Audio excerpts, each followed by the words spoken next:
Saya lihat gedung-gedung mewah, gedung-gedung menjulang tinggi, hotel-hotel mewah.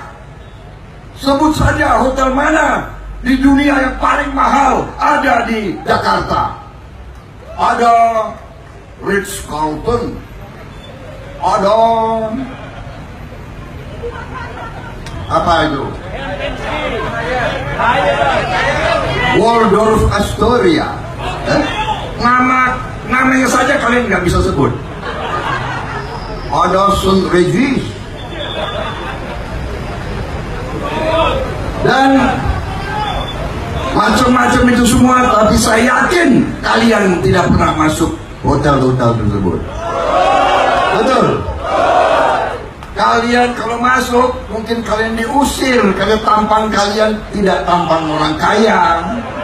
Tampang-tampang kalian ya tampang bulu lali ini. Betul? Saya sebagai prajurit, saya lihat kok negara saya bukan milik rakyat saya. Untuk apa saya berjuang?